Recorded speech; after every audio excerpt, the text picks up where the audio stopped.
Hakabiyadai bat ke election ke ban selong la syam senam ke BJP hakajela ke la kedau ba kajing dawa na ke benta ban kemi benya ega state reservation policy ba kajing pen Treikam ya ka inline permit kan long shi benta jong kamat Treikam ke Seng BJP ha ke election.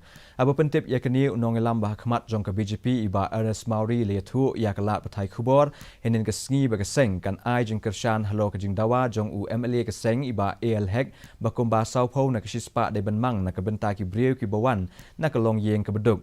Aba kedau bakani ke polisi ke tau syapang ka jingmang kam na ke benta ke jaj bendreu Khasi jain tia bat garu unong ilam ka BJP ulo ong bangi kren syapang ki brie ki bawan na ke long yeng ke beduk bat ki beduna ha ka yok ke kot. Prapau na ke shispa na ka jingdon brieu ha ke jela ki dei ki nongrep bat bon na ki brieu ki hap hapo ke thup jong ka BPL. Kenang ban kentiu ya ke baha kemiat jongki ngidon kam ban ai kam ai jam yaki bat kane ke polisi kan ai jingirap shibun halo kane ke benta. Agabe dei pat bat ka jing pen Treikam ya ke ILP ulo ong baki MLA ke BJP ru ke don benta lang ha ka jing ai jing menjur ya ke resolution da ke yang do ba tau an ke jela house nam aja khat kendai halo kani.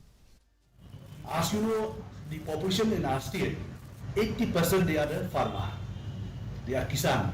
And out of that, most of the people in our state, they are a BPL.